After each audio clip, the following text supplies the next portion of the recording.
I see the sunrise creeping in. Okay.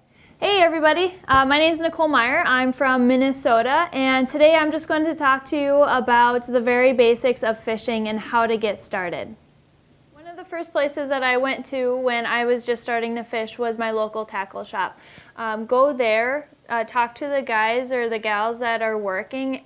They know the lake, they know the area, and they know what people are catching fish on. So ask them a ton of questions and really get to know them and use them because they're a great resource for you. One of the first things that you're going to need when you start fishing is a rod and reel. There's two different types of reels. There's a bait caster and there's a spinning reel. A spinning reel will probably be your best bet when starting. Go to your store and get a combo. The reason for that is it really takes the research out of finding what you need. The combo will have exactly the right kind of reel for the right kind of rod because the company did that for you. So pick up something that feels comfortable for you and go with that.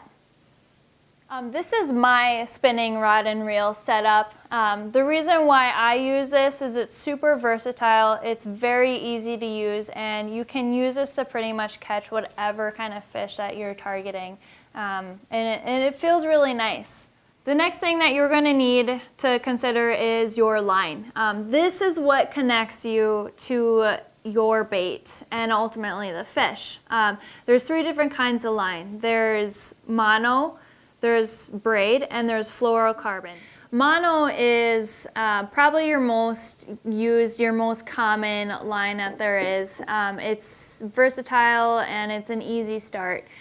Braid, you'd use that because it's super tough, and you'd use that when you're potentially going around rocks or trees, or you think the bass is going to go into weeds and you really need to pull them out without breaking off, obviously.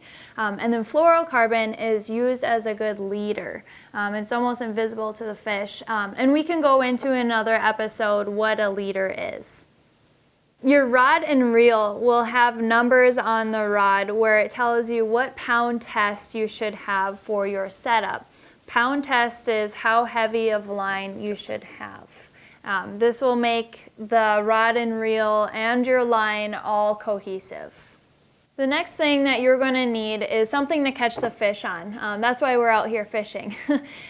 So there's three different kinds of baits, essentially. There's live baits, there's hard baits, and there's soft baits. Your live baits are going to be obviously actually living creatures like your minnows, your worms, things like that. Your hard baits are going to be your crankbaits, top water, spinning baits, things like that.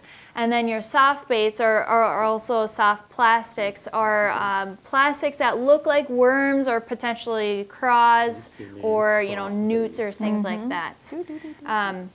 This is again where your local tackle shop is going to come in handy. Ask the people that are working there what's working for the lakes that you're thinking about hitting on.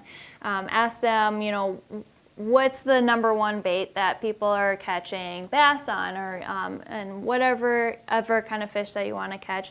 Ask them and really lean on them to really pick out what you're looking to catch. The next thing that you'll need, and probably the last thing that just makes your day a lot easier on the lake, is your tools. Again, go to your local tackle shop and ask them what they recommend, but the very basic things that you're going to need is your pliers. Pliers are used to get the hooks out of the mouth when it's in there kind of funky and you can't get your fingers around it. And then there's also the scale.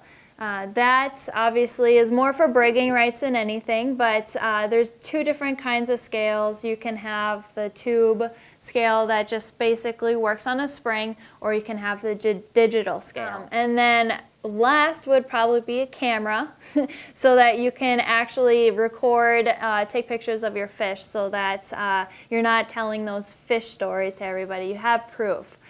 Comes in handy when you want people to believe what you caught. I've got a list of my basic tools that I recommend to you guys listed below in the description. Take a look at that and tell me what you think. All right. Thanks everyone for watching. I really appreciate the view. If this is something that you liked, please remember to subscribe, and I hope to see you guys out on the water.